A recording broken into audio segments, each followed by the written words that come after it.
Welcome to ThinkTech on Spectrum OC16, Hawaii's weekly newscast on things that matter to tech and to Hawaii. I'm Jay Fidell. And I'm Cynthia Sinclair. In our show this time, we'll review the most recent top 5 ThinkTech talk shows and staff pick.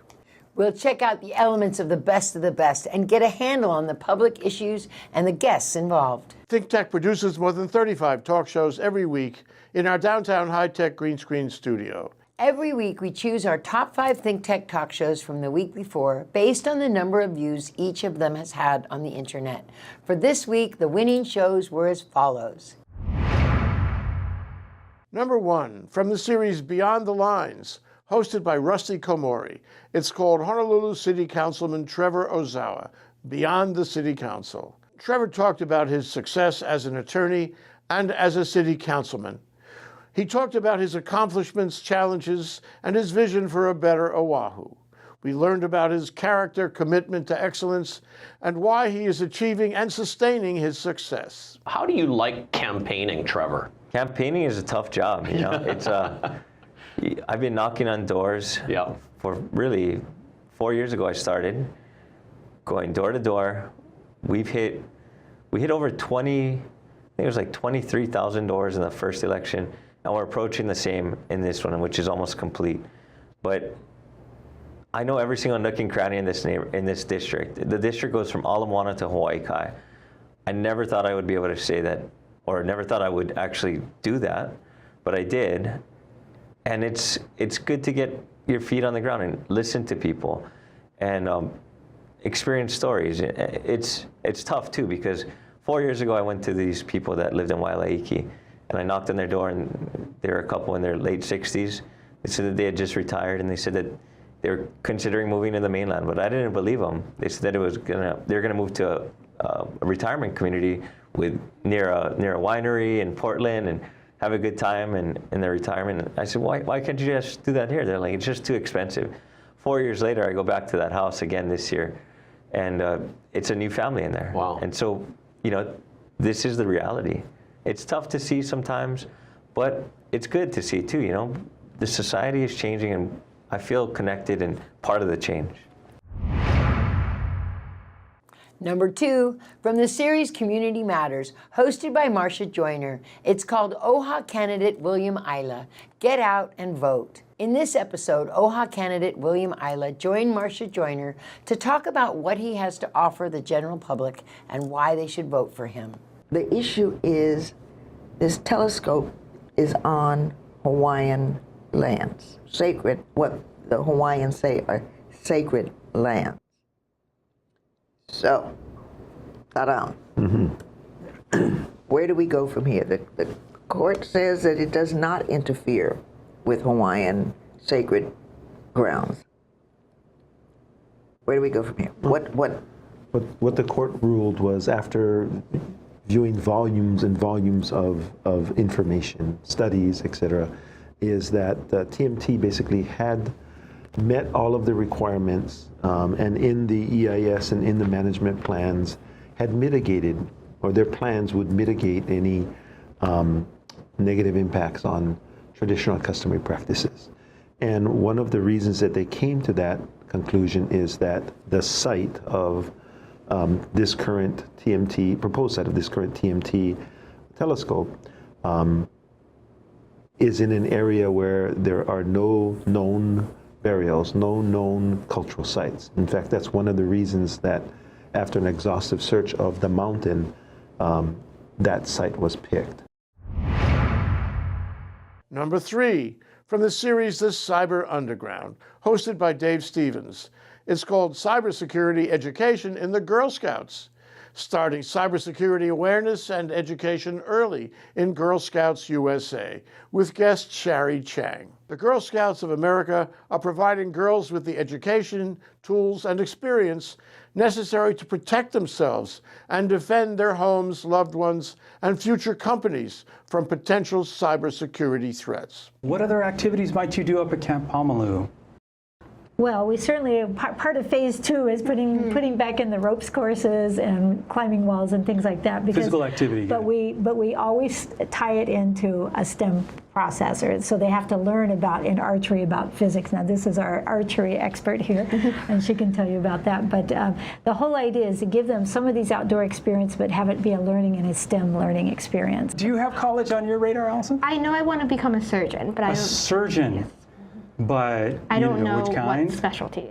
Well, I think all of them make pretty good money. So you're in a good place. Well, and I think different schools specialize. But thankfully, I think pre-law and pre-med are the same, right? You just go to school, take a lot of biology. And will you guys be going to school here locally, I hope?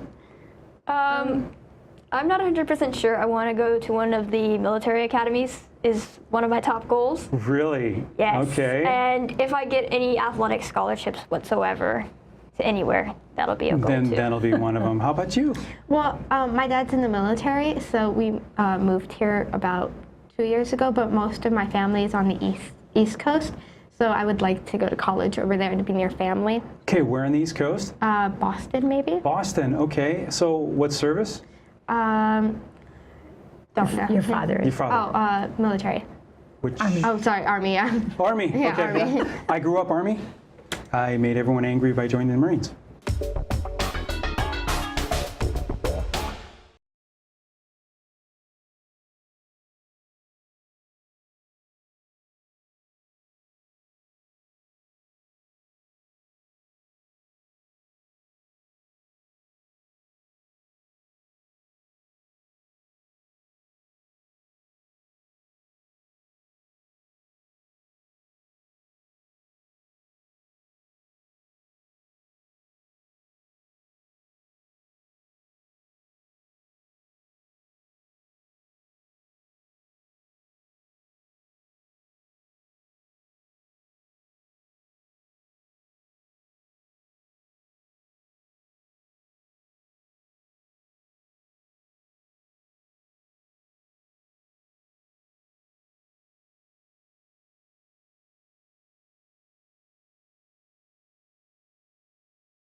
Number 4, from the series Pinoy Power Hawaii, hosted by Emmie Ortega-Anderson, it's called Shipment Day, with guests Ku'ule Shafee and Lorenzo Destefano. They talked about the Manoa Valley Theater world premiere of the play Shipment Day that opened there in November.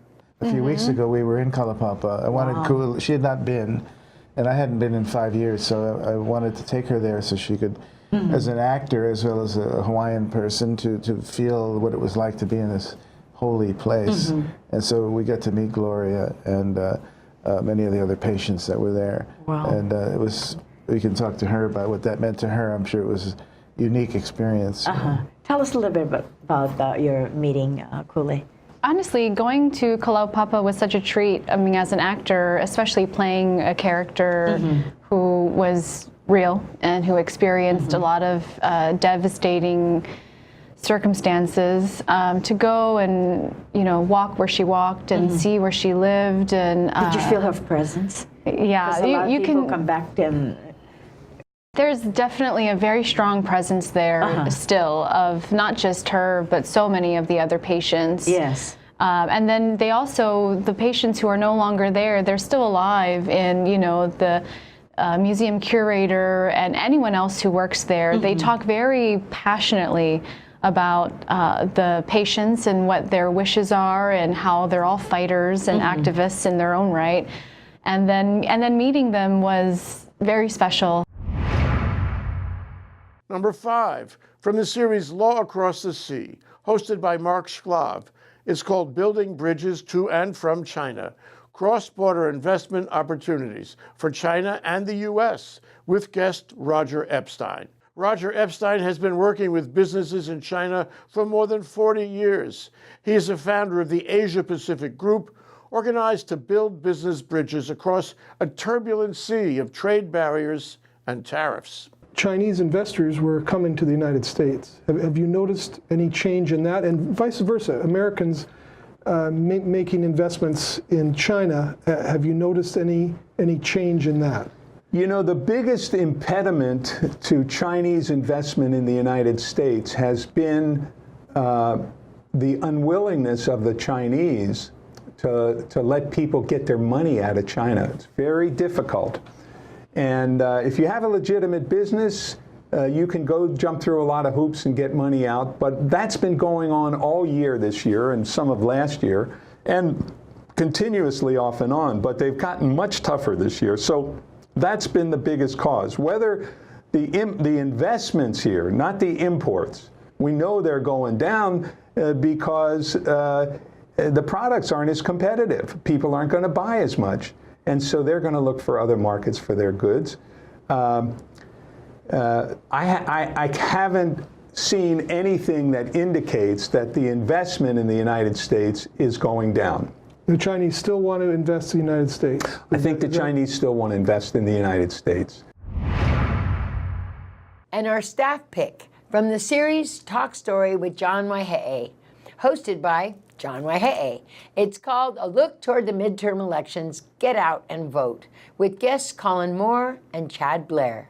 What about Florida? Florida with a lot of retired people from New York and with Jewish background. You know, Florida bring them out is an interesting state because you almost have 4 or 5 states in the same. Right. You have the Miami area, you have the what is really the South and North Florida, and you have a bunch of retirees on the Gulf Coast. And you've got the Latins, which often well, it's primarily Cubans around the Miami area, right? Who can go Republican? Yeah. Generally go Republican. And you know, that was sort of the deviation from most of the analysis regarding Latino voters. Right, right. The Cubans go a different direction. You know, usually when crime is the issue, it tends to favor Republicans. Mm-hmm. I mean, Nixon used that in the '68 campaign and very successfully.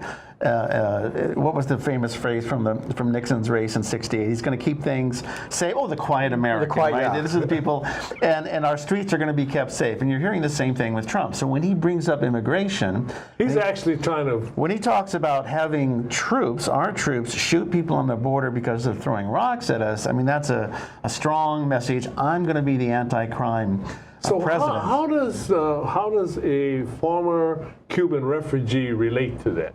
Well, they're going to vote Republican for one thing in Miami, for sure. I mean, that's going to be the case. You can always find the links to these shows in our daily email advisories. If you don't already get our daily email advisories, you can sign up to get them on ThinkTechHawaii.com. These are only samplings from the top 5 and staff pick from across our 35 weekly talk shows. There are, of course, many more. To see these top 5 and staff pick shows in their entirety, go to ThinkTechHawaii.com or youtube.com/ThinkTechHawaii. Great diversity, great community, great content at ThinkTech. If you have questions or comments about these or any of our shows, please let us know. And yes, it's okay to share them with your friends and colleagues. Thanks so much for watching our shows and for supporting our efforts. Every day better at ThinkTech.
And now let's check out our ThinkTech schedule of events going forward. ThinkTech broadcasts its talk shows live on the internet from 11 a.m. to 5 p.m. on weekdays. Then we broadcast our earlier shows all night long and on the weekends. And some people listen to them all night long and on the weekends. If you missed a show, or if you want to replay or share any of our shows, they're all archived on demand on ThinkTechHawaii.com and YouTube.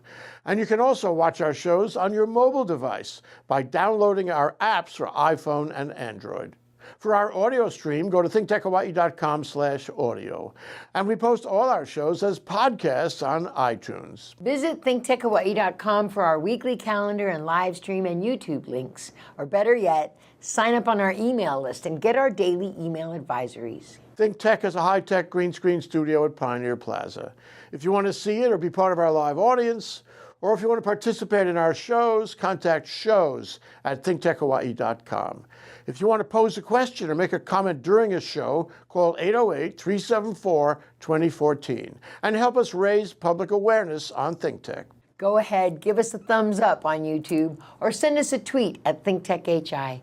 We'd like to know how you feel about the issues and events that affect our lives in these islands and in this country. We want to stay in touch with you, and we'd like you to stay in touch with us.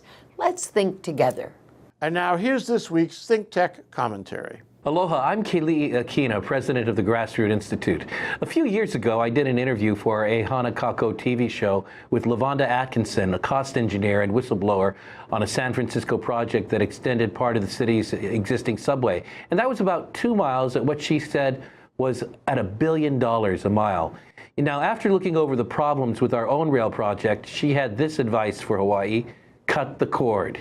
Well, I'll tell you, back then in February 2015, the estimated cost for the Honolulu rail was $6 billion. Atkinson said that was just too low. Atkinson also said she would be surprised if the rail were finished in under 30 years for under $20 billion. Now, I have to confess that initially, I thought she was exaggerating. But now when I look back at the largely ineffective battle by the Honolulu Authority for Rapid Transit to control its costs, it occurs to me that she might have been right. A recent analysis by the Federal Transit Administration found that the project is costing more than HART anticipated. Well, this, of course, is no surprise. In 2012, the city's funded agreement with the FTA put the cost at $5.28 billion, and completion date then was 2020. But the latest estimate is now $9 billion, and completion date is 2025. And those are optimistic figures. Well, at their most recent meeting, HART board members openly struggled with the fact that the FTA is requiring them to update their budget to reflect an additional $134 million in costs. Already, the FTA has signaled its lack of faith in the project by withholding federal funds absent a recovery plan and setting a November 20th deadline for the city to come up with $44 million. That's the initial payment on a $214 million obligation to HART. Well, in short, it's an absolute mess. Worse, when the estimated cost of the rail was only about $3 billion back in 2006, we were promised that no city funds would be used for the project. Facing the threat from the FTA could cause it to break that promise. The city is saying it needs a deadline extension now because it can't get the money in time from bonds. But you know, if the FTA holds to its word, the city will have to repay the $44 million, marking the first time it has had to use its own funds for the rail. Now, the question is whether that would be the last time. We're still a long way from 2025, and there's no guarantee that the rising costs of the rail will stop.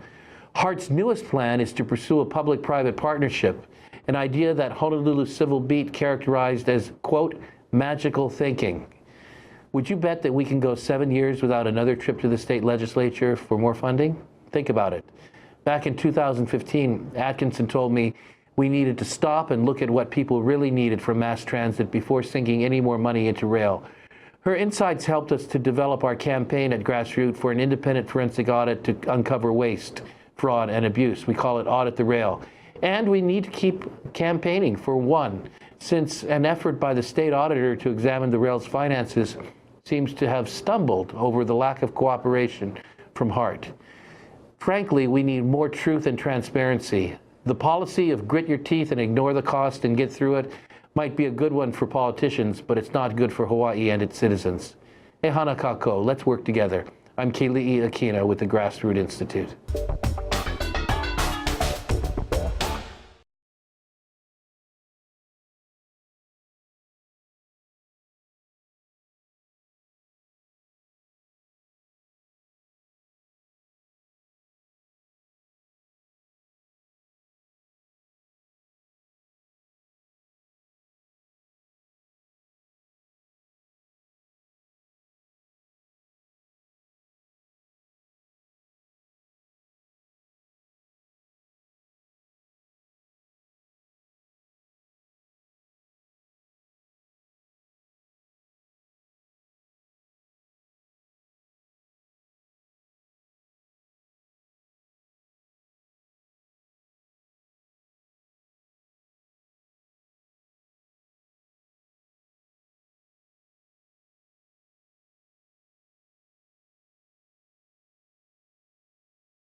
And now here are some new words and definitions for your ThinkTech lexicon.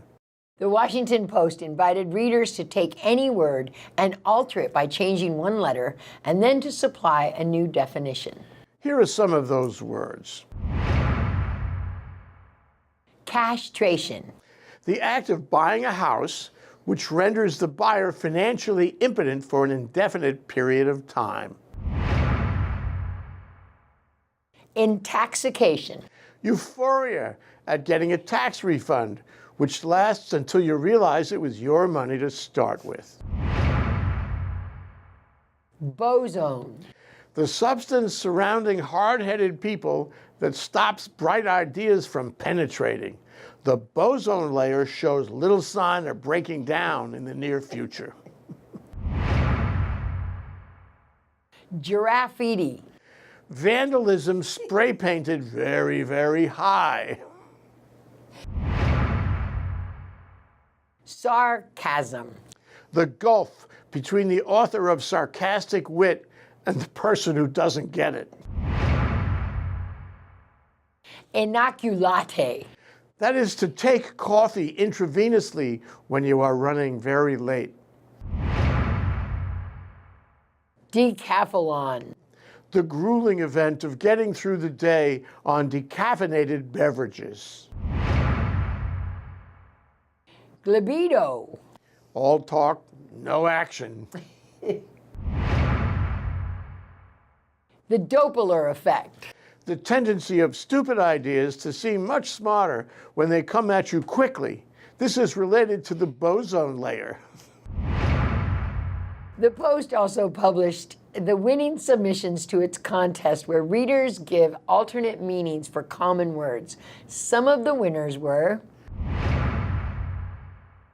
coffee. The person upon whom one coughs. Flabbergasted. Appalled by discovering how much weight one has gained. Abdicate. To give up all hope of ever having a flat stomach. Negligent. Absent-mindedly answering the front door when you're wearing only a nightgown. Flatulence. An emergency vehicle that picks up someone who has been run over by a steamroller. Balderdash. A rapidly receding hairline. And to go further, here's a scenario for success you may want to know about. I told my son, "You will marry the girl I choose." He said, "No, I told him she is Bill Gates' daughter. He said, okay. I called Bill Gates and said, I want your daughter to marry my son. Bill Gates said, no. I told Bill Gates, my son is the CEO of World Bank. Bill Gates said, okay. I called the president of World Bank and asked him to make my son the CEO. He said, no.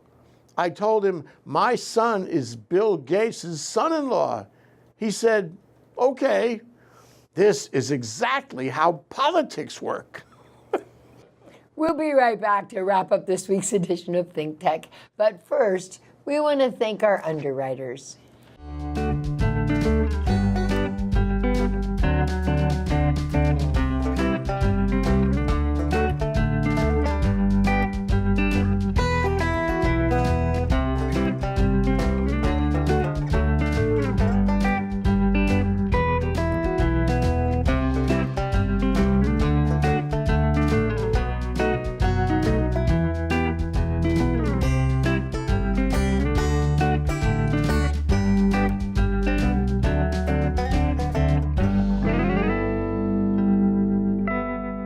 Okay, Cynthia, that wraps up this week's edition of Think Tech.